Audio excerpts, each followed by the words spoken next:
Et voilà. Voilà. Je pense qu'on peut commencer. Alors, dans un premier temps, j'ai un petit discours presque à vous faire. Alors, donc, mon nom est René Lévesque, pour ceux qui ne me connaissent pas. Donc, pour la troisième fois, il me fait plaisir de vous présenter un nouveau protocole et ce sera sans doute le dernier parce que celui-ci inclut toutes les informations que vous devez connaître et qui concernent les autorisations que nous avons déjà obtenues et celles à venir.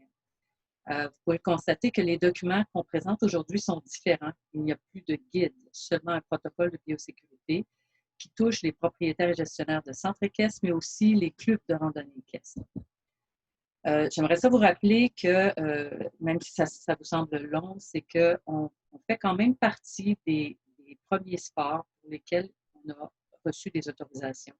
Alors, peu importe les noms des autres sports, je sais que les coiffeuses ont commencé, les massothérapeutes, etc. Mais dans le sport, on fait partie des premiers qui peuvent recommencer à offrir des activités. Avant de commencer, je voudrais vous faire deux annonces. Une qui est plus joyeuse et une autre qui l'est un petit peu moins. La première est que tout nous porte à croire, et encore plus depuis que nous savons qu'à 13 heures, Isabelle Charret, la ministre déléguée à l'Éducation, accompagnera le premier ministre dans son point de presse à 13 heures cet après-midi. C'est en direct si vous voulez le regarder. En effet, on nous dit depuis 10 jours qu'une annonce d'autorisation pour les cours dans les sports individuels et extérieurs sera faite. On s'attend vraiment à ce que ce soit annoncé cet après-midi. Et si ce n'est pas le cas, nous et plusieurs autres sports qui sont touchés par cette non-annonce réagiront au fait que ce n'est pas encore annoncé. D'autre part, et avant que vous posiez la question, il y a eu une annonce cette semaine d'une subvention de 11 millions annoncée pour les camps certifiés. Je vous annonce qu'effectivement, les camps certifiés qui auront droit à cette subvention sont ceux qui sont certifiés par les camps du Québec. Mais à ce moment-ci, nous avons déjà fait une demande auprès du ministère pour que les 42 centres certifiés qui offrent des camps de jour, qui sont certifiés d'équité, puissent également bénéficier de cette subvention. Alors, on vous tiendra au courant dès qu'on aura des réponses à ça. Je voudrais aussi vous dire que l'équipe de Cheval Québec, dont je fais partie, s'est mobilisée depuis le début à cette crise et qu'on est très sensible à ce qui vous arrive. On a travaillé fort pour que les activités reprennent. On est conscient que vous vivez des choses difficiles. On partage vos joies, mais aussi vos tristesses quand on attend des nouvelles ou que les annonces qui sont faites ne sont pas celles qu'on attend. Alors, je commence donc la présentation. Le protocole de biosécurité se présente comme ceci pour... Oups, attendez, j'ai encore pensé. On commence. Voilà. Alors, le protocole de biosécurité touche maintenant les responsabilités qui sont partagées entre les gestionnaires, les propriétaires des établissements équestres, les clubs équestres qui s'occupent des clubs de randonnée, donc qui sont les administrateurs des clubs de randonnée. D'autre part, les travailleurs-travailleuses qui sont nos intervenants et finalement les participants. Alors, chacun de ces groupes ont des responsabilités, ont des choses à respecter et personne ne peut leur prendre de responsabilité. Donc, je commence par la plus facile, les responsabilités qui reviennent aux participants. Cette affiche que vous voyez à l'écran, c'est une affiche que vous pouvez imprimer, faire platifier, afficher, et c'est également une responsabilité pour les centres équestres et les clubs de randonnée d'afficher cette affiche ou une autre qui présenterait les mêmes mesures d'hygiène qui sont présentées et publiées par la Directive de la santé et la CNESST. Alors, pour que vous soyez capable de lire, je vous présente donc chacun des points pour que vous puissiez voir ce qu'il y en est. Pour certaines choses ne sont pas nouvelles et même c'est presque beaucoup de la répétition, donc il n'y a aucune preuve de transmission des animaux aux personnes. Les animaux exposés au virus peuvent servir de vecteur comme n'importe quel objet et le virus peut être désactivé facilement avec du savon ou du désinfectant. Je vous rappelle que c'est l'affiche pour les participants, cette affiche. La distanciation physique, les gens sont responsables de respecter la distanciation physique, de l'arrivée à la sortie du site de l'écurie, pendant les pauses et le dîner, s'il s'agit de camps de jour ou d'autres activités qui durent plus longtemps. Et on invite les gens à ne pas participer et à ne pas créer de rassemblement. On demande aux gens de suivre les consignes pour les déplacements. Si vous mettez en place un sens de déplacement pendant les files d'attente, vous mettez des pastilles au sol, des marques quelconques, on demande aux gens de le respecter et également de respecter les consignes concernant les activités qui pourraient toucher l'utilisation d'équipements, qui pourraient toucher les espaces concernant ces activités-là. De plus, les mesures d'hygiène que les gens doivent respecter, évidemment, c'est se laver fréquemment les mains. Je vous rappelle qu'ils vont se laver les mains seulement si vous leur offrez des endroits où ils peuvent le faire ou du matériel où ils peuvent le faire. Ils doivent éternuer, tousser dans leur coude. On leur demande de ne pas toucher à leurs yeux ou à leur bouche avec les mains.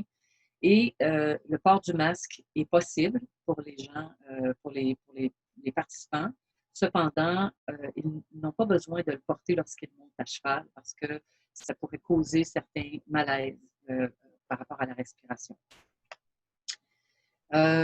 La mesure d'hygiène qui suit, jetez vos mouchoirs après l'utilisation. Donc, on va vous demander de mettre à leur disposition des poubelles sans contact. Ça peut être une poubelle qui reste fermée avec l'utilisation du pied ou tout simplement une poubelle où il n'y a pas de couvert.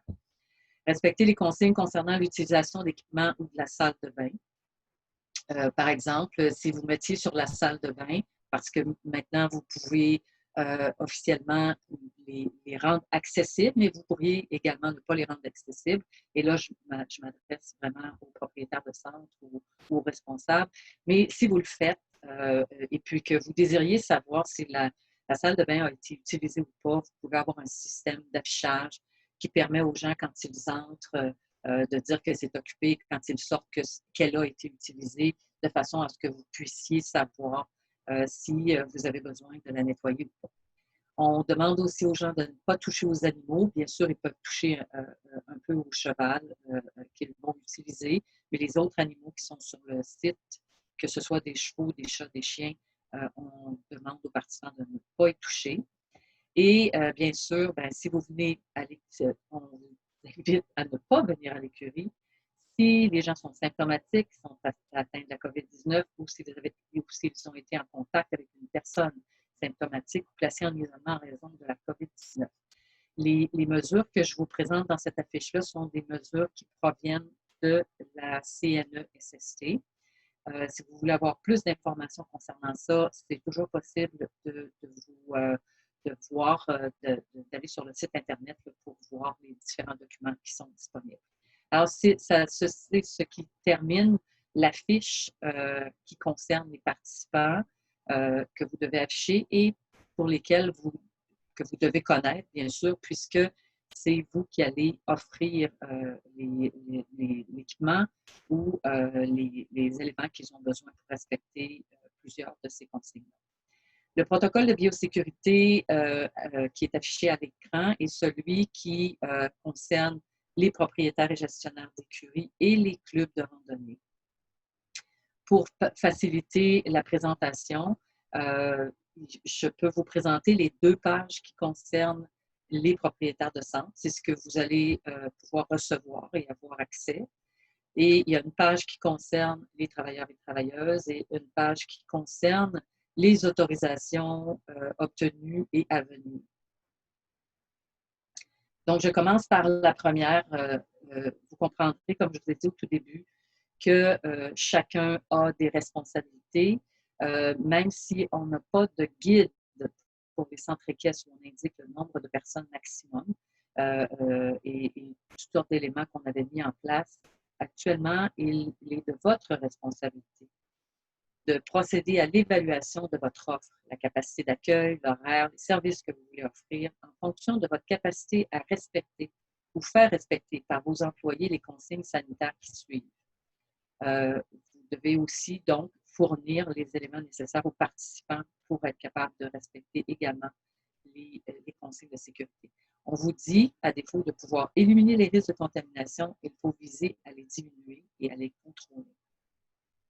C'est le premier item que vous avez à faire. Donc, tout ce qu'on indiquait dans le guide, maintenant, c'est à vous de déterminer jusqu'où vous êtes prêt à aller dans cette offre. Donc, la distanciation physique, c'est les mêmes éléments qu'on avait par rapport toujours au gestionnaire d'écurie qui se trouve à être l'employeur dans le cas présent. Donc, il doit favoriser la distanciation des employés durant les périodes de travail en limitant le nombre de personnes pour chaque période de travail, en établissant un horaire, en évitant que les équipes ne se croisent et en identifiant une équipe ou des personnes de remplacement. Il doit, l'employeur, exclure des lieux de travail toute personne symptomatique ainsi que celles qui ont été en contact étroit avec une personne symptomatique ou placée en isolement en raison de la COVID-19. Il faut donc que vous sachiez que vous avez à demander à vos employés à tous les jours de répondre à ces questions pour éviter toute problématique qui pourrait survenir. Votre responsabilité au propriétaire d'écurie revient à ce que vos employés doivent respecter toutes ces règles-là.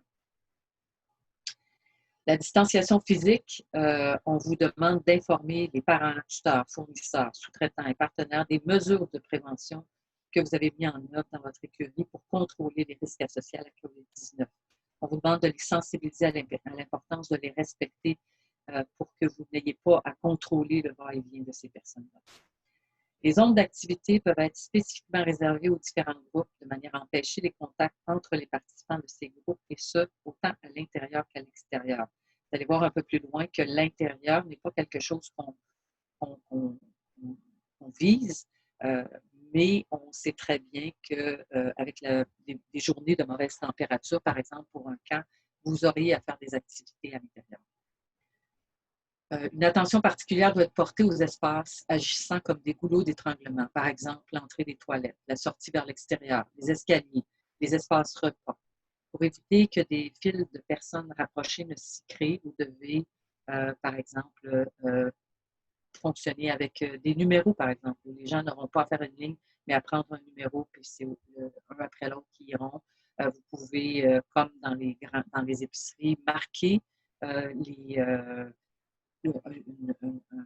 endroit là, qui se rend à la toilette, par exemple, avec des pastilles sur le sol. À vous de voir comment éviter ces goulots d'étranglement qui permettent aux gens de se rapprocher.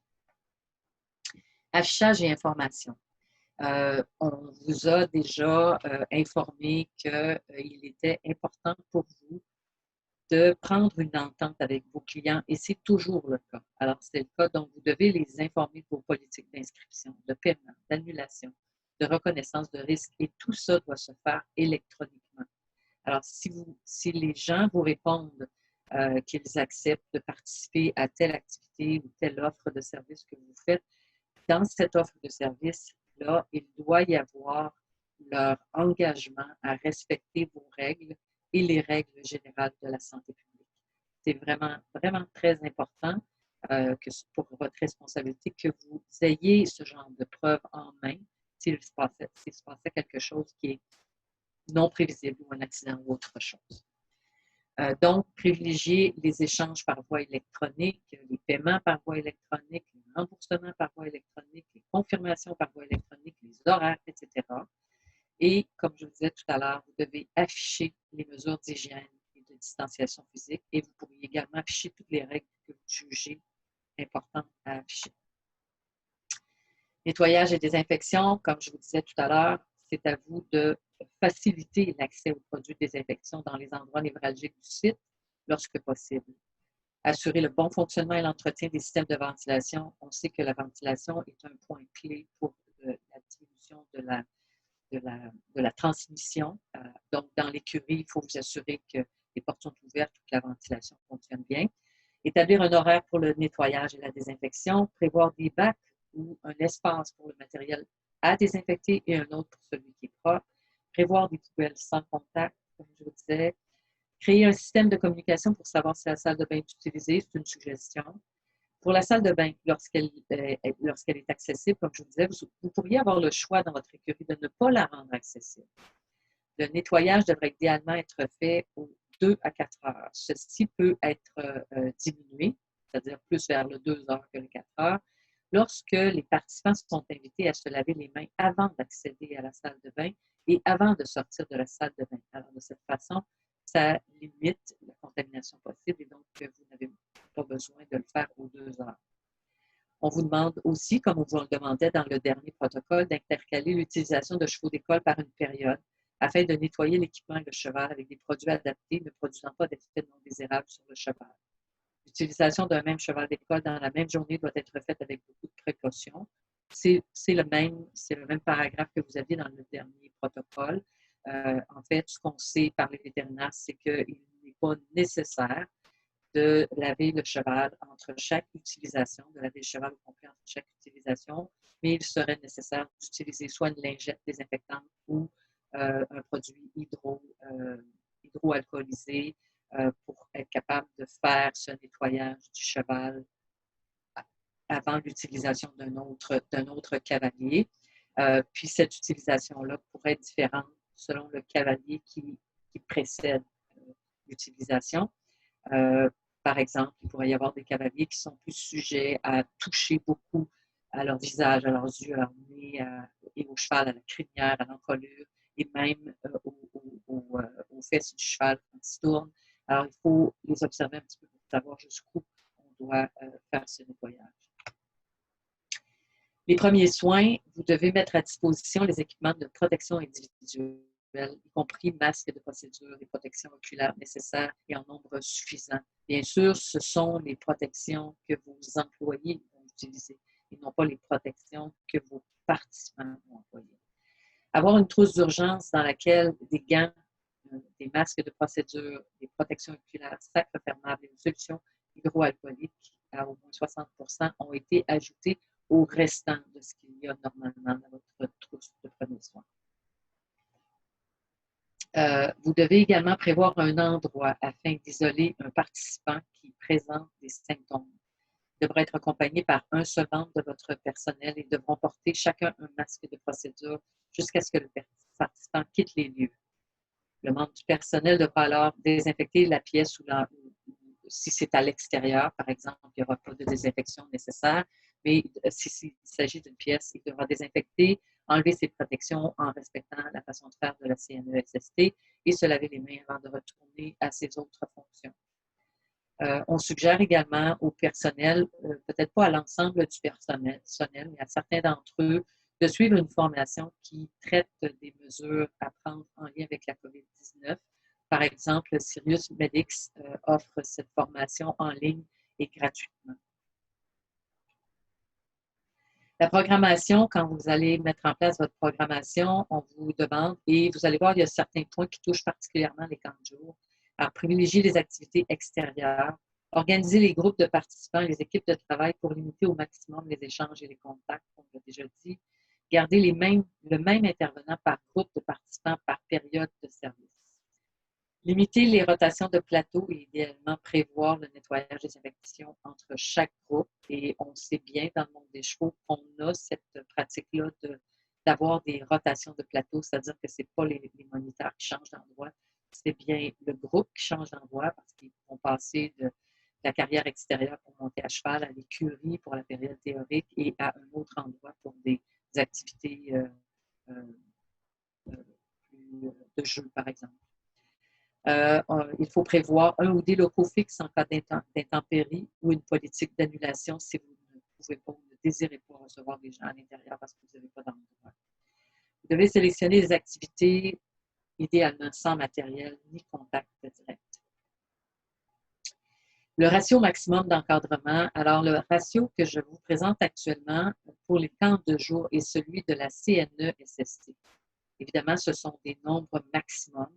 Donc, pour les 3-4 ans, un moniteur par 4 participants, 5-6 ans, un moniteur par 5 participants, 7-8 ans, un moniteur par 7 participants, et de 9 à 17 ans, il pourrait y avoir un moniteur pour 10 participants.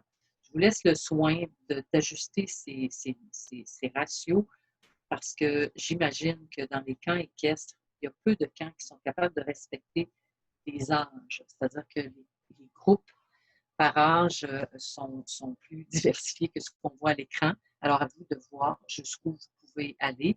Mais souvent, vous allez prendre 10 participants et les partager en petits groupes selon les différents plateaux. Pour ce qui est des cours, lorsque ce sera autorisé, ce qu'on vous indique ici à l'écran, ce sont les ratios qu'on suggère dans le règlement de sécurité, c'est-à-dire un intervenant pour 8 cavaliers et 2 intervenants pour plus de 8 cavaliers. 2 intervenants ici ne sont pas nécessairement du même calibre, expérimentés de la même façon. Il pourrait y avoir quelqu'un qui n'est pas, par exemple, un instructeur, qui va vous aider pour le groupe si jamais il y a des difficultés. Ratio maximum d'encadrement lorsque l'autorisation du tourisme équestre guidé sera autorisée. On parle d'un intervenant par 8 cavaliers pour des balades au pas, seulement avec des cavaliers confirmés. Un intervenant par 6 cavaliers pour les balades ou les promenades impliquant d'autres allures et un intervenant par 6 cavaliers pour les randonnées avec nuitée. Ceci fait référence au règlement de sécurité de l'équitation de plein air que vous pouvez trouver sur le site de Cheval Québec. Maintenant, on passe à la partie qui concerne les travailleurs et les travailleuses et la gestion des risques. Le travailleur et la travailleuse doit prendre les mesures nécessaires pour protéger sa santé, sa sécurité ou son intégrité physique et de veiller à ne pas mettre en danger la santé, la sécurité et l'intégrité physique des autres personnes qui se trouvent sur les lieux de travail. Alors, c'est la responsabilité des travailleurs. Donc, de vous, les intervenants, au fond. Alors, par rapport à la protection, qu'est-ce que les travailleurs et travailleuses doivent porter?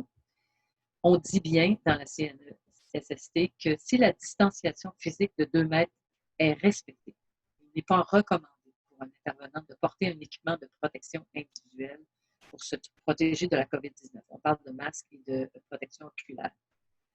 Le personnel en contact avec des participants, si les tâches nécessitent absolument d'être à moins de 2 mètres d'une autre personne, doit porter un masque de procédure et une protection oculaire. On parle ici des gens qui vont aider les participants à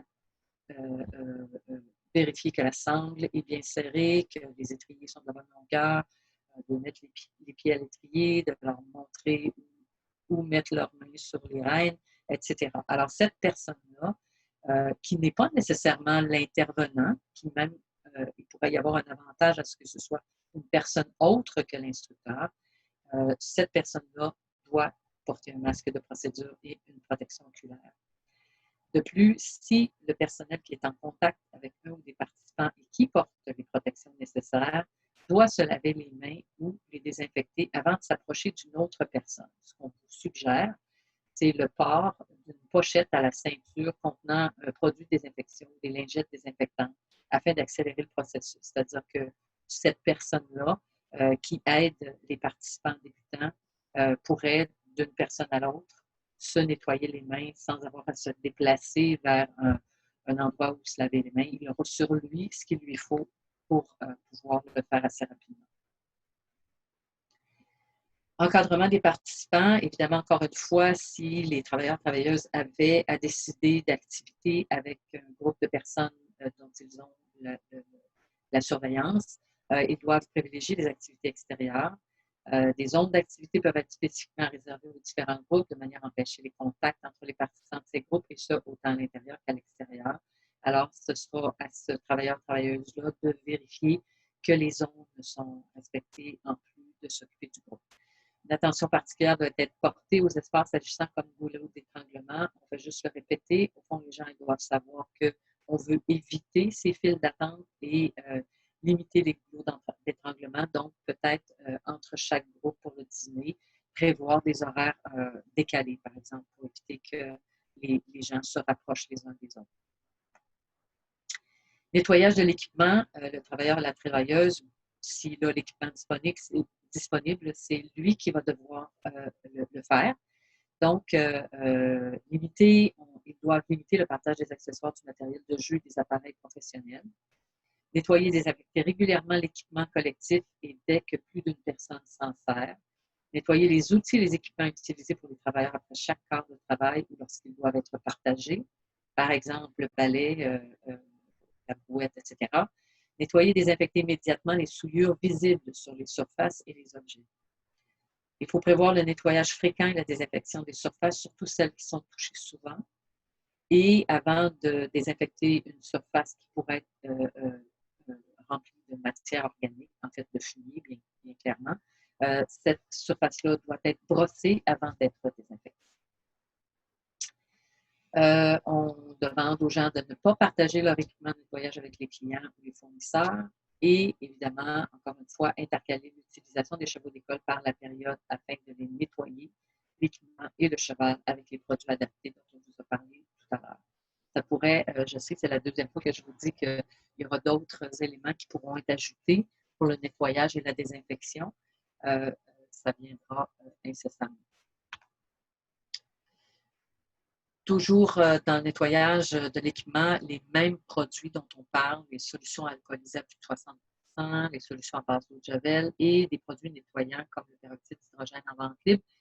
Bien sûr, ce produit dont je vous nomme, le peroxyde d'hydrogène, ne doit pas être utilisé sur les chevaux. Ce n'est pas un produit qui a été testé sur des chevaux. Alors, ce qu'on connaît sur les chevaux, c'est le shampoing et les solutions hydroalcoolisées à plus de 60%.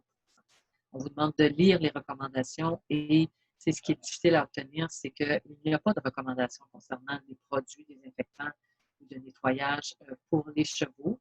Par contre, on sait, comme on a dit dans la première diapositive, que le virus se contrôle facilement avec du savon ou un désinfectant.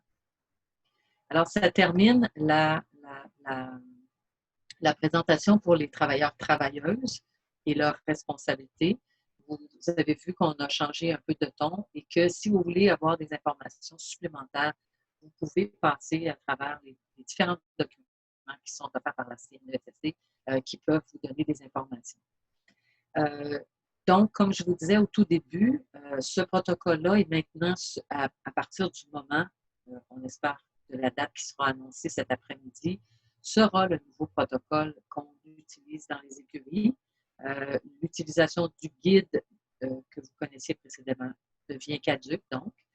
Ça revient à vous de déterminer combien de clients vous voulez recevoir en même temps, quel est l'horaire que vous allez respecter, etc. Donc, vous savez que la première phase qu'on a traversée a été celle du retour des propriétaires de chevaux à l'écurie. Et la date d'autorisation qu'on avait obtenue était le 30 avril. Vous savez aussi par quoi on est passé, on avait un guide et un protocole de biosécurité en fonction de ça. La deuxième phase qu'on a traversée était celle où on parlait des cavaliers, des meneurs autonomes qui pouvaient maintenant faire des pratiques libres et des pratiques supervisées, ce qu'on applique actuellement. Donc, les pratiques libres ou les pratiques supervisées par un intervenant, ce ne sont pas des cours. Alors, tant que les cours ne sont pas approuvés, on parle de pratiques supervisées et dans vos échanges avec vos clients, ça devrait être indiqué de cette façon-là. Parce que s'il arrivait, par exemple, un accident pendant un cours et que vous avez appelé ça un cours et non pas une pratique supervisée, vous ne seriez pas couvert par votre assurance responsabilité civile. Alors, c'est pour ça qu'on insistait vraiment beaucoup sur le fait qu'on devait utiliser la terminologie qui est permise, donc les pratiques supervisées. On parle de manège intérieur bien ventilé, de carrière extérieure. En fait, comme on disait, un sport individuel pratiqué à l'extérieur, c'est ce qui est permis avec un maximum de 3 cavaliers. Maintenant, la phase 3, à partir de maintenant ou de la prochaine autorisation, ce sera le protocole que je vous ai présenté qui deviendra actif.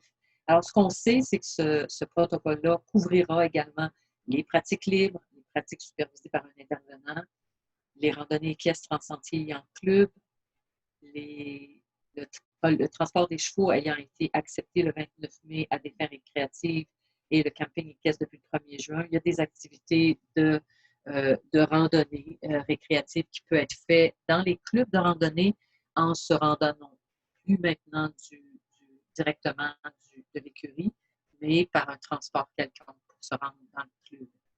On sait que les camps de jour vont reprendre. Et je vous spécifie ici que les camps de jour qui reprennent le 22 juin incluent non seulement des cavaliers autonomes, mais des cavaliers débutants également. Ce qu'on attend incessamment, on espère que le 4 juin, ce sera la date qu'on pourra inscrire là. En fait, l'autorisation sera donnée le 4 juin pour une date ultérieure, on suppose. Les leçons d'équitation pour des cavaliers autonomes et débutants offertes par un intervenant. Donc, ça, c'est ce qu'on attend. On attend également le tourisme équestre guidé, une autorisation à venir, et les compétitions équestres pour lesquelles on attend l'autorisation, mais que le protocole de biosécurité que vous voyez à l'écran n'est pas celui qui sera utilisé dans les compétitions équestres. Au fond, ce qu'on offrira aux organisateurs de concours, c'est un outil pour les aider à préparer leur propre protocole de biosécurité. Je termine en vous disant que, et en vous répétant que c'est encore à vous, les propriétaires gestionnaires d'écuries et administrateurs de clubs équestres, de déterminer votre capacité d'accueil, les horaires et les services que vous allez offrir en fonction de votre capacité à respecter ou faire respecter par vos employés des conseils sanitaires et d'éliminer les risques le plus possible et de viser à les diminuer et à les contrôler. Alors, ceci termine la présentation. Quand je vous parlais de la CNESST, c'est ce lien-là sur lequel vous pouvez cliquer qui vous amène sur le document des camps de jour, mais vous pourriez aussi aller voir du côté du tourisme, du côté du sport, les différents éléments. Celui-là nous semblait celui qui était celui qui pouvait couvrir le plus large toutes les activités de débutants, les activités équestres de débutants que vous allez offrir selon votre capacité. Alors, je vais cesser le partage d'écran et demander à Karine de nous fournir les questions que vous avez à poser ou les commentaires que vous voulez faire. Merci à tous pour votre attention. Avant de commencer la session de questions-réponses, je vous inviterai à nous faire remonter vos questions au travers de l'outil de questions-réponses qui se trouve en bas de votre écran. C'est un petit Q et R. Alors, René, nous avons déjà quelques questions et notamment une question très importante par rapport à une annonce qui a été faite ce matin concernant le ratio des enfants qui pourraient être accueillis en camp de jour qui vient d'être modifié pour revenir au ratio habituel avant la Covid. C'est-à-dire qu'on n'est plus dans le ratio limité, mais on revient au ratio de, par exemple, 8 enfants de 3 à 4 ans pour un moniteur, 10 enfants de 5 à 6 ans pour un moniteur, etc. etc. Ça vient de sortir. Alors si c'est officiel, on ajustera notre protocole de biosécurité au ratio là, qui est... En fait, c'est indicatif ce qu'on vous inscrit. On vous inscrit ce que la CNESST recommande et ça dépasse même les ratios que nous, on a l'habitude de respecter dans le monde des chevaux. Alors, on mettra l'information juste dans le protocole. Donc, merci de l'information. Le protocole qu'on vous enverra un petit peu plus tard sera donc mis à jour en fonction des dernières nouvelles. Donc voilà pour les ratios des camps de jour. On a également d'autres questions. Au niveau du matériel de protection individuelle, on nous pose la question, est-ce que des lunettes de soleil seraient considérées comme des protections oculaires, par exemple? Pas pour le moment. Quand on parle d'approcher les gens, on parle de vraie protection.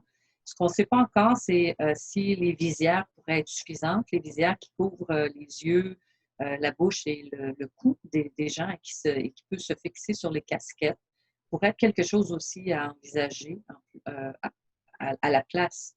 Mais ce qu'on a comme information officielle de la part de la CNESST, c'est bien de protection oculaire qui sont faites pour ça, donc qui sont fermées sur le côté. Parce que les lunettes de soleil ne font pas l'accès de chaque côté de vos lunettes. Alors, c'est pour ça qu'on demande les masques et les protections oculaires normales. Merci. Une autre question également concernant donc les rapports d'inscription en fait des personnes qui visitent les écuries. Est-ce qu'on nous confirme que c'est bien toujours en place et est-ce qu'on peut imaginer que ça sera comme ça tout l'été?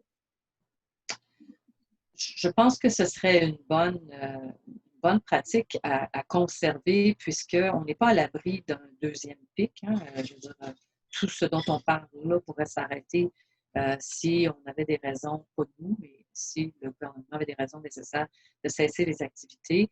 Mais je vous rappelle qu'il y a quand même eu des cas, par exemple dans les écoles à Trois-Rivières, et c'est important de savoir qui vient chez vous, quand, et qui est autour. Donc, si vous avez des listes de participants, d'employés qui étaient présents une journée donnée, c'est juste une très bonne chose pour vous, pour votre clientèle, pour vos employés, de savoir qui a été en contact avec qui serait devenu non seulement symptomatique, mais porteur.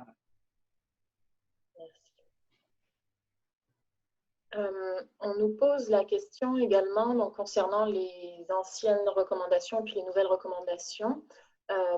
Est-ce que le nombre maximum de 3 cavaliers dans un même espace d'évolution est toujours valable? Non. Ce nombre-là va maintenant, à partir du moment où il deviendra actif, le nouveau protocole de biosécurité, ce sera à vous de déterminer combien de cavaliers vous souhaitez pouvoir monter en même temps dans vos installations en fonction de votre capacité à répondre aux mesures sanitaires qui sont demandées. N'oubliez pas, les autorisations sont données en fonction du fait que vous vous engagez à respecter ces mesures sanitaires. Alors, c'est à vous de voir jusqu'à quel point vos clients, vos travailleurs, vos employés, au fond, vos instructeurs et entraîneurs, etc., sont capables d'offrir un milieu qui soit favorable au respect des mesures sanitaires. Alors, à partir du moment où nous aurons une annonce que les cours d'équitation pour cavaliers autonomes et pour le cavalier débutant, on pense qu'il va être annoncé aujourd'hui, mais ce ne sera pas effectif aujourd'hui, ce sera effectif, j'imagine, à une date ultérieure. C'est à ce moment-là que le nouveau protocole de biosécurité, pour nous, va devenir effectif. Et donc, il n'y aurait plus à respecter le 3 cavaliers si vous jugez que vous êtes capable d'en recevoir plus. Et dans la même lignée, est-ce qu'au moment où ce nouveau protocole sera validé, en fait pas validé, mais la date sera mise en vigueur, est-ce qu'on devra également toujours conserver le 10 mètres de distance? Non, absolument pas. Alors, le 10 mètres de distance avait été fait, souvenez-vous, la première phase, aucune activité, aucun déconfinement n'était commencé. Alors, pour obtenir cette permission-là, on voulait montrer au gouvernement qu'on était capable de recevoir des gens à l'écurie en s'assurant qu'on ne faisait pas de rassemblement. Donc, on avait augmenté les distances.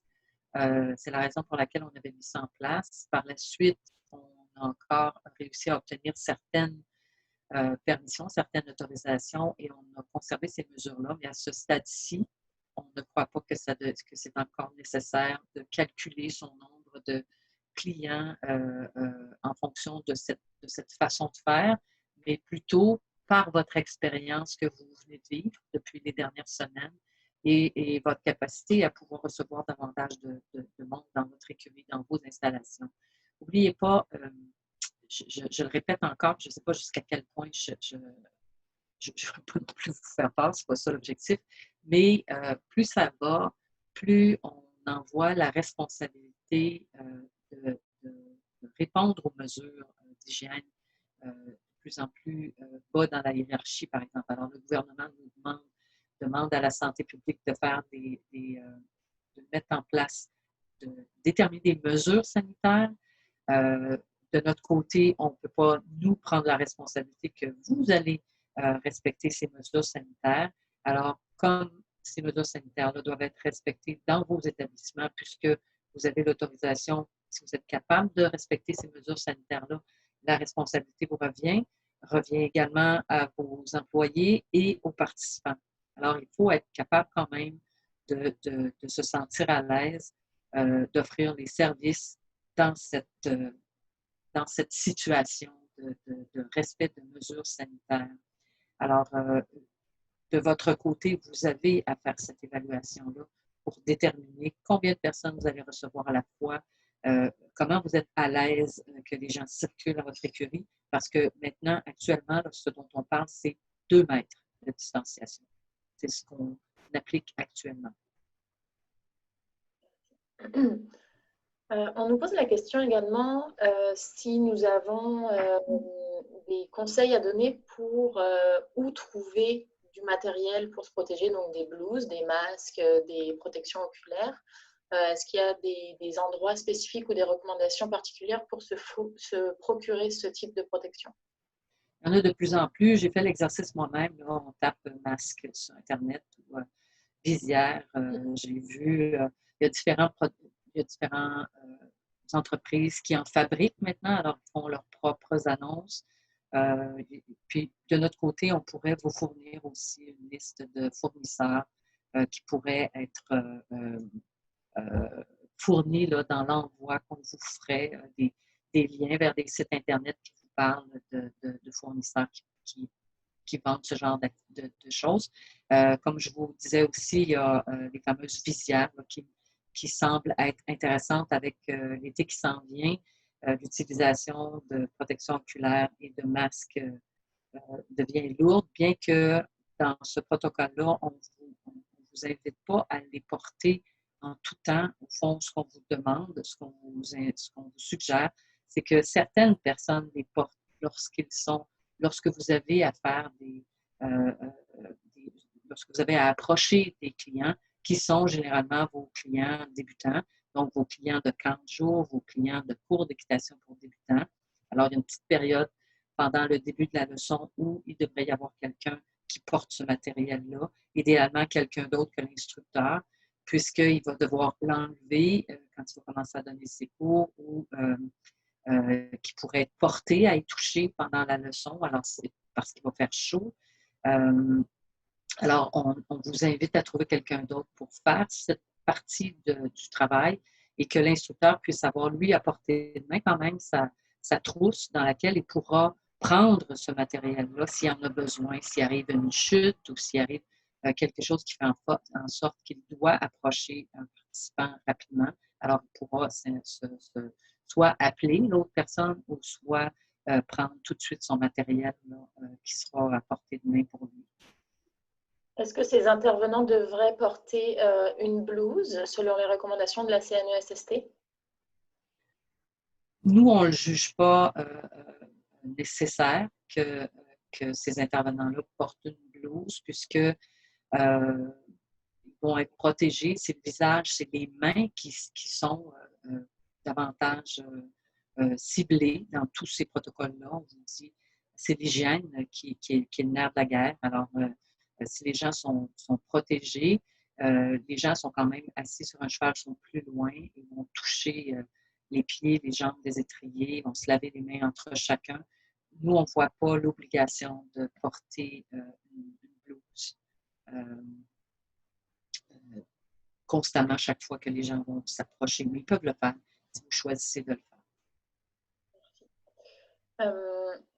On nous pose la question, en fait, la demande de confirmation si donc les camps de jour dans un centre équestre, est-ce que les cavaliers pourront monter à cheval? Oui. Oui. Oui, définitivement. Alors, les camps de jour débutent. Les gens vont pouvoir monter à cheval. On parle d'un sport individuel extérieur. Et dans les camps de jour, on a des clientèles qui peuvent être autonomes et d'autres qui ne le sont pas. Oui, ça va faire partie ça fait partie de la permission qui est donnée pour le 22 juin. Merci. On nous pose la question également en tourisme équestre. Est-ce que la location de chalets avec un forfait équitation sera bientôt autorisée? C'est ça. C'est une bonne question, ça. C'est intéressant. Mon évaluation serait la suivante. Les campings équestres sont permis. Si vous recevez, par exemple, des gens provenant d'une même famille qui vont louer un chalet et qui emmènent, par exemple, leurs propres chevaux, ils pourraient faire de la randonnée facilement. Ce qui n'est pas permis actuellement, c'est le tourisme équestre guidé. C'est ce qu'on connaît là, de randonnée équestre d'une heure, 2 heures, 4 heures, par exemple, où les gens arrivent sur place, on leur loue un cheval et qu'une personne guide dans des sentiers avec des groupes de personnes. Ce que vous proposez peut être faisable dépendamment de la façon dont vous le faites. C'est-à-dire que s'il y a un guide, non. Si les gens sont autonomes pour aller monter à cheval dans les sentiers et louer un lieu d'hébergement, ça ressemble étrangement à un camping. J'aurais tendance à dire que oui, peut-être que je ferais quelques vérifications avant de le faire. On pourrait peut-être rester en contact et vérifier ce genre de choses si vous désirez celui qui pose la question ou celle qui pose la question. Merci. On nous pose également une question concernant les activités équestres. Donc, il y a 2 questions. La première, c'est sait-on à partir de quel moment les compétitions seront autorisées? On ne le sait pas encore. On se doute que ça va arriver un peu plus tôt qu'on aurait pu prévoir ou que le gouvernement avait eu l'air d'annoncer, mais on n'a pas de date précise. Et concernant les compétitions équestres, on a un certain nombre de choses qu'on doit vérifier prochainement, même si l'annonce était faite, avant de pouvoir annoncer que Cheval Québec, par exemple, va délivrer des permis de compétition et surtout une assurance couvrant ces compétitions.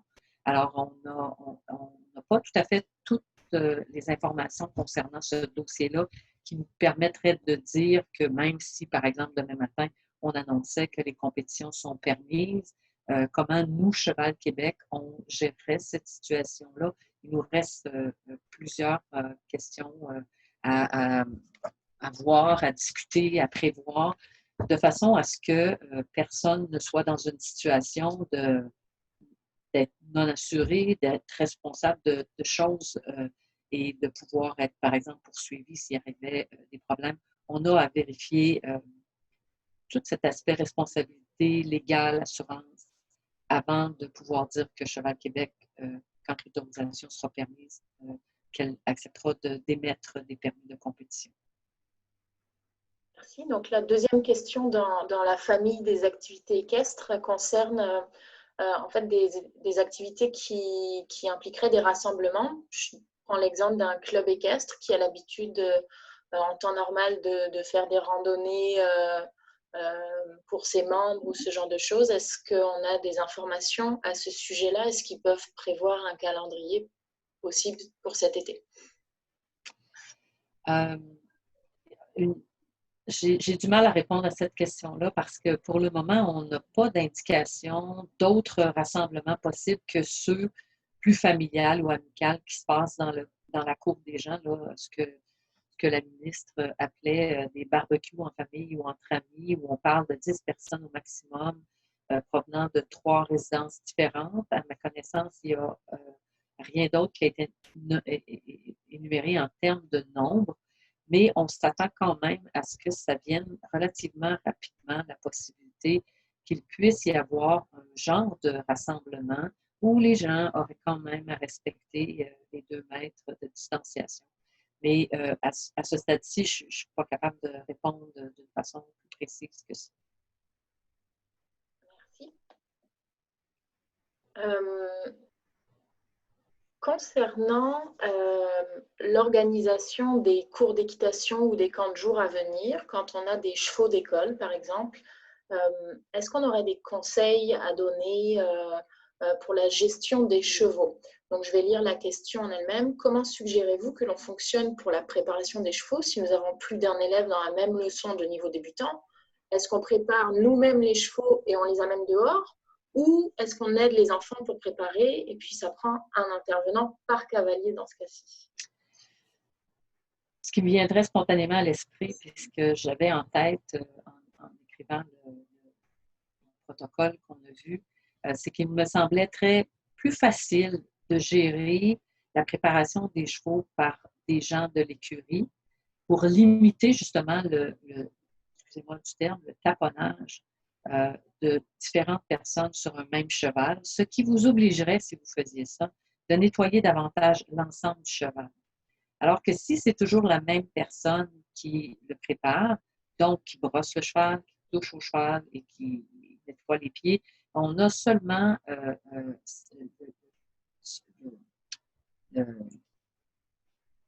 comment je pourrais dire, le fait que cette personne-là est touchée au cheval plutôt que celui d'une autre personne et par la suite encore une autre personne.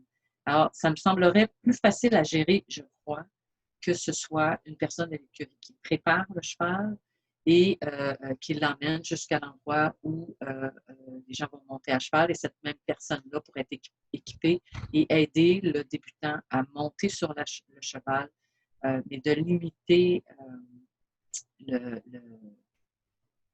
l'utilisation du cheval, comme par exemple, une autre chose qui pourrait être vue, c'est que le participant utilise le même cheval toute la journée, c'est-à-dire que c'est lui qui le brosse, c'est lui qui le monte, c'est lui qui le met dans son box, c'est lui qui le met, par exemple, dans un enclos à l'extérieur.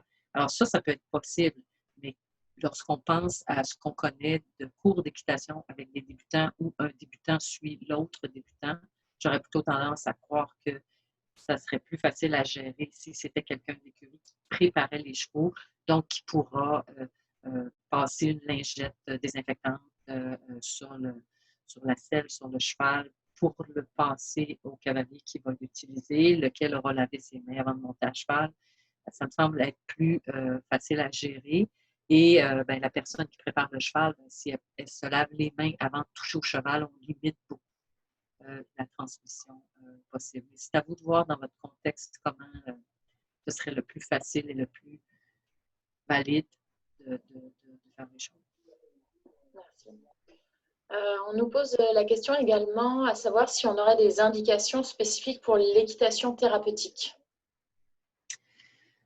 Si je comprends bien le fonctionnement de l'équitation thérapeutique, je crois savoir que lorsqu'un instructeur de la CET, par exemple, travaille avec un client, il doit lui-même faire les manipulations avec le débutant ou avec la personne qui va monter à cheval.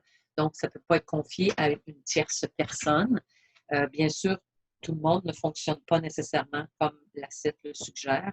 Moi, j'aurais tendance au minimum à respecter ce qu'on dit pour toutes les autres phases. Alors, si il y a seulement un cavalier à la fois, puis que c'est un instructeur qui est présent, un instructeur ou une personne qui a les compétences pour faire l'éducation thérapeutique, ben, s'il désire pouvoir approcher d'une façon régulière de la personne et que ses aidants sont des aidants qui demeurent dans la même résidence que le client, ben, il peut avoir de l'aide d'une personne qui va toucher au client ou aider avec le client sans avoir besoin de mettre de protection, mais lui-même devra en avoir en tout temps puisqu'il voudra peut-être pouvoir approcher régulièrement cette personne-là.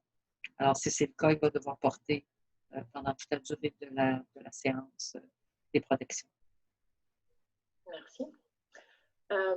Concernant les manèges intérieurs, est-ce qu'il y a des spécificités quand on veut faire une activité équestre en intérieur, un nombre maximum différent que quand c'est en extérieur ou pour des cours privés, ce genre de choses? Non, ce qu'on a pu obtenir, même dans la phase 2, c'est que les manèges intérieurs pouvaient être utilisés. Les 3 règles à respecter pour les manèges intérieurs, c'est 1, ça doit être bien ventilé. 2, le sport pratiqué ne doit pas faire suer les gens. Généralement, c'est notre cas. Les gens n'ont pas à se changer ou à se doucher quand ils ont fini de monter à cheval, ne serait-ce que peut-être pour enlever de la poussière. Et l'autre élément, c'est que la distanciation physique doit pouvoir être respectée. Alors, dans tous les cas de notre manège intérieur, c'est possible.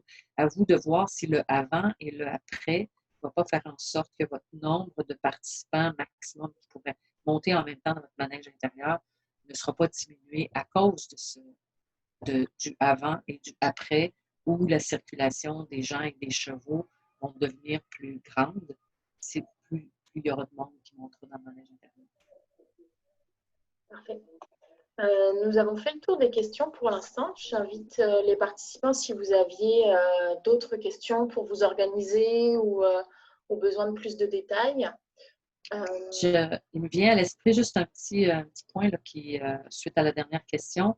La préparation des chevaux dans les box pourrait être une avenue intéressante pour les gens qui voudraient faire en sorte qu'il y ait plus de personnes qui montent à cheval en même temps. Alors, la circulation dans le box, elle se limite au cheval et à la personne. Alors que si on prépare les chevaux dans l'allée, il y a des gens qui vont passer près des chevaux qui pourraient ne pas respecter le 2 mètres. Alors, à cette fin, une personne pourrait attendre dans le box avant de sortir, qu'une autre personne soit passée, etc. Donc, ça pourrait faire en sorte que ce soit plus facile à gérer. Je voudrais juste faire un petit partage oral d'une manière de procéder de Madame Fortier. Pour ceux qui nous suivent au téléphone, éventuellement qui ne verraient pas l'écran. Lors des camps d'été, nous avons décidé de permettre aux enfants de brosser leur cheval en limitant le brossage à 2 brosses seulement, facile à désinfecter, une étrille de métal et une brosse à crinière. On enlève la brosse dure car les poils seraient trop longs à sécher entre deux désinfections en fait. Et seul le personnel pourrait toucher les tapis et les selles. Ce sont eux qui scelleront à la place des enfants. Donc effectivement, vous pouvez mettre en place des procédures pour vous faciliter la tâche. Si tu veux rebondir là-dessus, René. Et partager, là, je veux dire, on a tous à apprendre de cette situation-là, on va tous vivre des choses différentes. Moi, je pense qu'à un moment donné, surtout avec les réseaux sociaux, c'est tellement simple. Ne vous gênez pas de partager des choses que vous faites qui fonctionnent bien. Je pense que ça va être la meilleure façon d'y arriver.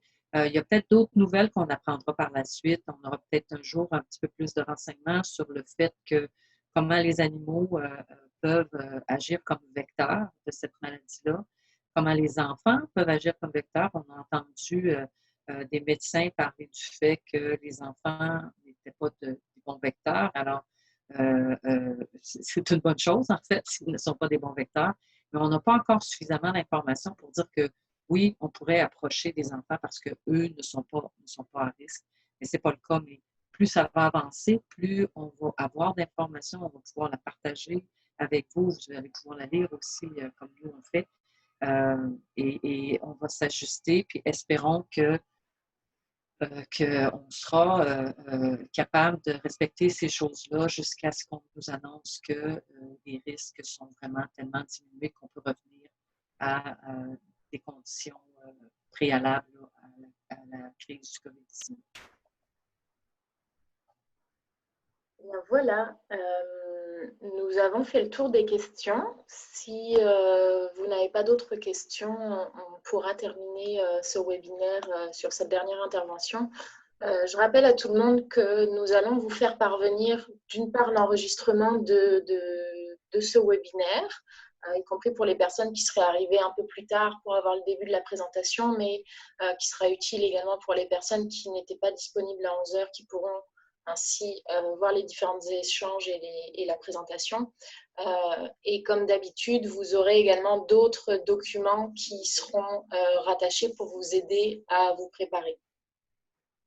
Je pourrais même vous dire que selon les annonces qui seront faites aujourd'hui, le protocole que vous avez vu ainsi que la fiche seront mis à jour et pourraient même être disponibles à compter de ce soir. Ça pourrait faire l'objet d'une infolettre qui sera envoyée à tous les centres équestres.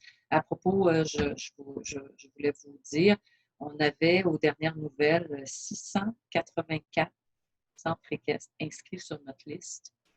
Pour lesquels on a un certain nombre d'informations. Dans beaucoup de cas, on n'a qu'une adresse courriel avec le nom d'une personne et le nom du centre équestre, mais quand même, et on prend vraiment un intérêt très grand à informer tout le monde, en plus de la liste des intervenants certifiés que nous avons.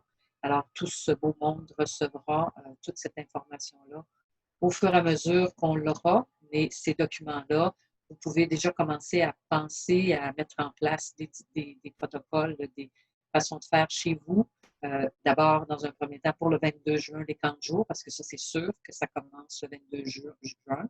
Vous pouvez donc déjà commencer à avoir des inscriptions. Et on vous fera suivre toute autre information là, concernant des autorisations ou d'autres nouvelles qu'on pourrait avoir concernant les sports équestres et les loisirs équestres. Merci à tous. Merci à vous. Pour votre participation. Donc, nous allons vous envoyer l'ensemble des informations mises à jour. Et encore une fois, n'hésitez pas si vous avez des questions ou si vous avez besoin d'accompagnement. Cheval Québec est là pour vous accompagner. Vous pouvez envoyer vos questions au info@commercialcheval.québec ou directement à l'un des employés de la permanence dont vous auriez le courriel. On tient vraiment à vous accompagner dans ces différentes phases. Alors, bonne chance à tous. Merci, bonne fin de journée.